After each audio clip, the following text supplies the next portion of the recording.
नमस्कार, मी आशिमा मित्तल, जिल्हा अधिकारी जालना. एक खूप महत्वपूर्ण विषयाबद्दल जालन्यातील सर्व नागरिकांसोबत बोलू इच्छिते. आपल्याला माहिती आहे की जालना जिल्ह्यामध्ये बरेच ठिकाणी पेट्रोल पंपवरती खूप मोठ्या प्रमाणावरती रांगा उभा आहे आणि लोकांना असं वाटत आहे की कुठेतरी पेट्रोल आणि डिझेलची कमतरता आहे. तर मी त्याच्याबद्दल आपल्याला सगळ्यांना सांगू इच्छिते की आपल्याकडे कुठल्याही प्रकारची कमतरता नाही.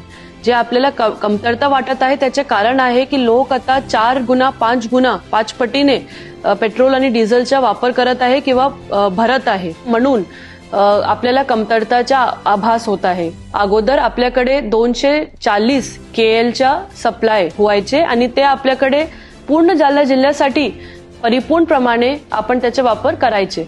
पण आता काय झालेलं आहे की आपल्याकडे जे सप्लाय आहे ते 600 KL पेक्षा जास्त आहे, तरीही ते पूर्ण पडत नाही, कारण आपल्याकडे डिमांड खूप वाढलेली आहे. तर कुठल्याही प्रकारची सोशल मीडियावरती जे काही सुरू आहे त्याच्यावरती विश्वास न ठेवता आपण सप्लाय आपल्याकडे पुरेसा आहे असं समजावा आणि आपण काय करू शकतात त्याच्याबद्दल पण मी बोलू इच्छिते की आपण स्वतःसाठी सुद्धा जेवढा आपल्याला गरज असेल तेवढाच पेट्रोल आणि डिझेलचा वापर करा. जास्त साठा करू नका आणि घाबरू नका, पॅनिक होऊ नका, कारण त्याच्या कुठल्याही प्रकारचे कारण नाहीये. आपल्याकडे रिफिलिंग कंटिन्युअसली सुरू आहे.